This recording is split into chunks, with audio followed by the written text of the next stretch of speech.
ನೋಡಿ green colour ಆಗಿ ಎಷ್ಟು ಚೆನ್ನಾಗಿ ಕಾಣ್ತೈತೆ. ಇವತ್ತಿನ ಸ್ಪೆಷಲ್ ಏನಪ್ಪ ಅಂತಂದ್ರೆ ಪಾಲಕ್ ಮಸಾಲೆ ರೈಸ್. ಹಾಯ್, ಹಲೋ, ನಮಸ್ಕಾರ ಕರ್ನಾಟಕ. ಇವತ್ತಿನ ಸ್ಪೆಷಲ್ ಏನಪ್ಪ ಅಂತಂದ್ರೆ ಪಾಲಕ್ ಮಸಾಲೆ ರೈಸ್.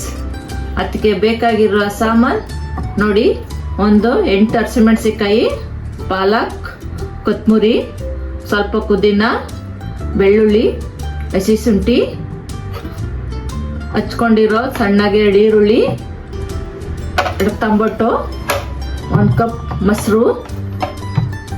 ಇವಾಗ ಇದು ಮಾಡುವ ವಿಧಾನ ತೋರಿಸ್ತೀನಿ, ಬನ್ನಿ. ಅದೇ ಇವಾಗ ಸ್ವಲ್ಪ ಮಸಾಲೆ ಫ್ರೈ ಮಾಡ್ಕೋಬೇಕು, ಅದು ಮಾಡ್ಕೊಳ್ಳೋಣ. ಇವಾಗ ನಾನು ಇದಕ್ಕೆ ಸ್ವಲ್ಪ ಎಣ್ಣೆ ಹಾಕೊತಾ ಇದ್ದೀನಿ. ಎಲ್ಲ ಒಂದೇ ತರ ಮಾಡಿ ಮಾಡಿ ಬೇಜಾರಾಗಿರ್ತದೆ.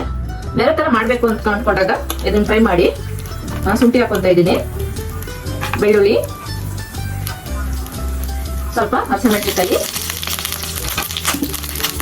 ಎಲ್ಲ ಹಂಗೆ ಹಸಿ ಮಸಾಲೆ ಹಾಕಿ ಹಾಕಿ ಮಾಡಿದ್ರೆ ಒಂದೇ ತರ ಟೇಸ್ಟ್ ಬರುತ್ತೆ. ಇದು ಬೇರೆ ತರ ಒಂಥರ ಟೇಸ್ಟ್ ಬರುತ್ತೆ.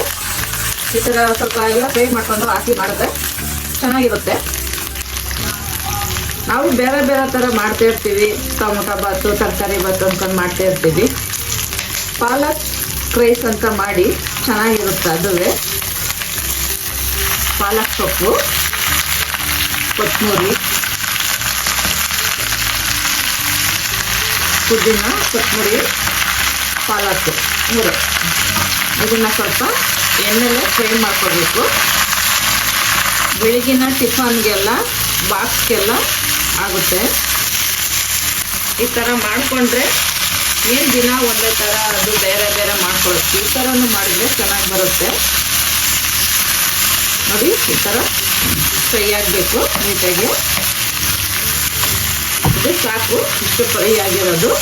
ಇದು ಸ್ವಲ್ಪ ತಣ್ಣಗಾಗಕ್ಕೆ ಬಿಡೋಣ. ಆಗ ತಣ್ಣಗಾಗೋವರೆಗೂ ಒಗ್ಗರಣೆ ಮಾಡ್ಕೊಳ್ಳೋಣ. ಇದಕ್ಕೆ ರೈಸ್ಗೆ ಪಾಲಕ್ ಸೊಪ್ಪು ತುಂಬ ಆರೋಗ್ಯಕ್ಕೆ ಒಳ್ಳೆಯದು. ಸ್ವಲ್ಪ ಎಣ್ಣೆ ಹಾಕ್ಕೊತಾ ಇದ್ದೀನಿ, ಸ್ವಲ್ಪ ತುಪ್ಪ, ಮಸಾಲೆ ಐಟಮು, ಪಲಾವ್ ಎಲೆ, ಚಕ್ಕೆ, ಲವಂಗ, ಸೋಂಕಾಳು ಎಲ್ಲ ಇದೆ. ನಾನು ಮಸಾಲೆ ಐಟಮ್ ಜಾಸ್ತಿ ಹಾಕಲ್ಲ, ಸ್ವಲ್ಪನೇ ಹಾಕೊಳ್ಳೋದು. ಸಣ್ಣಗೆ ಹಚ್ಚಿಟ್ಕೊಂಡಿರೋ ಈರುಳ್ಳಿ. ಇದು ಸ್ವಲ್ಪ ಈರುಳ್ಳಿ ಬಾಡಿದ್ಮೇಲೆ ಟೊಮೊಟೊ ಹಾಕೋಬೇಕು. ಸ್ವಲ್ಪ ನೀಟಾಗಿ ಬಾಡಿಸ್ಕೊಳ್ಳೋಣ. ಎಲ್ಲ ಸೊಪ್ಪಿನ ಪದಾರ್ಥದಲ್ಲೇ ನಾಷ್ಟಗಳು ಮಾಡ್ಬೋದು ತುಂಬ. ಯಾಕೆಂದರೆ ಸೊಪ್ಪು ಸಾಂಬಾರು ಬರೀ ಸೊಪ್ಪು ತಿಂದಿದ್ದಾಗಿರ್ತದೆ. ರೈಸ್ ಐಟಮಲ್ಲೂ ಮಾಡ್ಬೋದು ಸೊಪ್ಪಲ್ಲಿ.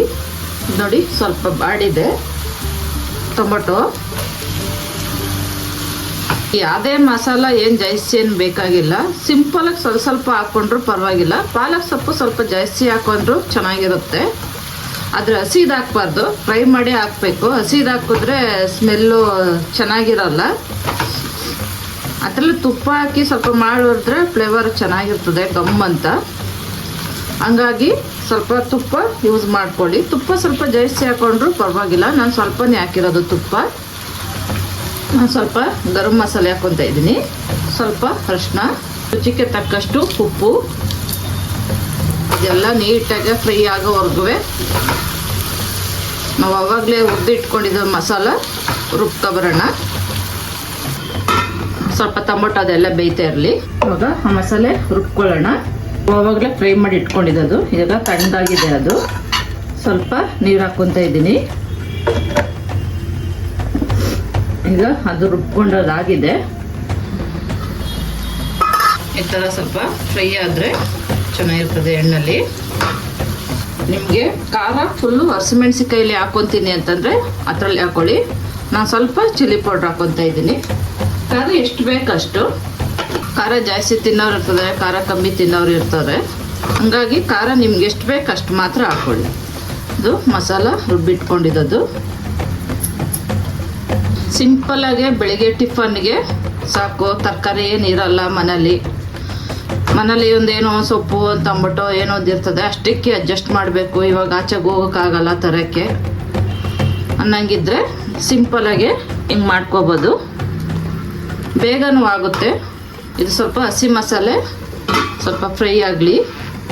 ನೋಡಿ ಈ ಥರ ಮೇಲೆ ಎಣ್ಣೆ ಬರೋ ಥರ ಫ್ರೈ ಆಗಬೇಕು. 1 ಕಪ್ ಮೊಸರು ಎಂತಕ್ಕೆ ಹಾಕೊಳ್ಳೋದು ಅಂತಂದರೆ ರೈಸು ಚೆನ್ನಾಗಿ ಬರುತ್ತೆ. ಮೊಸರು ಹಾಕ್ಕೊಂಡ್ರೆ ರೈಸ್ ಉದುದ್ರಾಗಿ ಬರುತ್ತೆ, ಜಾಸ್ತಿ ಬೆಂದೋಗಲ್ಲ, ನೀಟಾಗಿರುತ್ತೆ. ರೈಸು ತಿನ್ನೋಕ್ಕೂ ಚೆನ್ನಾಗಿರ್ತದೆ ಸ್ಮೂತಾಗಿ. ಹಾಗಾಗಿ ಮೊಸರು ಯೂಸ್ ಮಾಡ್ಕೋಬೇಕು. ನಾನು 1 ಗ್ಲಾಸು ಅಕ್ಕಿ ತಗೊಂಡಿದ್ದೀನಿ. ಇದು ಬಿರಿಯಾನಿ ರೈಸು ಅಕ್ಕಿ. ನೀವು ಮಾಮೂಲಿ ಅಕ್ಕಿ ಬೇಕಾದ್ರೂ ಹಾಕೋಬೋದು. ನಾನು ಬಂದು ಬಿರಿಯಾನಿ ರೈಸ್ ಅಕ್ಕಿ ಹಾಕಿದ್ದೀನಿ. ಮಾಮೂಲಿ ಅಕ್ಕಿನೂ ಚೆನ್ನಾಗಿರುತ್ತೆ. ಇದರಲ್ಲಿ ಚೆನ್ನಾಗಿರುತ್ತೆ ಅಂತಂದರೆ ಇದು ಬಿರಿಯಾನಿ ಥರ ಬರುತ್ತೆ ಟೇಸ್ಟು, ಹಂಗಾಗಿ ಬಿರಿಯಾನಿ ರೈಸ್ ಅಕ್ಕಿ ಹಾಕಿರೋದು. ಇಲ್ಲಿ ನಾನು ಬಿಸಿನೀರು ಕಾಯಿಸಿ ಇಟ್ಕೊಂಡಿದ್ದೀನಿ. ಬಿಸಿನೀರು ಹಾಕ್ಕೊತ ಇದ್ದೀನಿ. ನೀರು ಜಾಸ್ತಿ ಹಾಕೋಬಾರ್ದು, 1/4 ಗ್ಲಾಸ್ ಹಾಕೊಂಡ್ರೆ ಸಾಕು. ಯಾಕೆಂದರೆ ಅಲ್ಲಿ ದಮ್ ಕಟ್ಟೆ ದಮ್ಮಲ್ಲೇ ಬೇಯಿಸ್ಬೇಕು. ಇದನ್ನು ಕುಕ್ಕರಲ್ಲೂ ಮಾಡ್ಬೋದು ವಿಶಿಲ್ ಹೊಡಿಸಿ, ಅಂದರೆ ಈ ಥರ ದಮ್ ಕಟ್ಟಿ ಮಾಡಿದ್ರೆ ಚೆನ್ನಾಗಿರುತ್ತೆ. ನೋಡಿ ಗ್ರೀನ್ ಕಲರಾಗಿ ಎಷ್ಟು ಚೆನ್ನಾಗಿ ಕಾಣ್ತೈತೆ. ಇದು ಸ್ವಲ್ಪ ಬೇಯಕ್ಕೆ ಬಿಡೋಣ.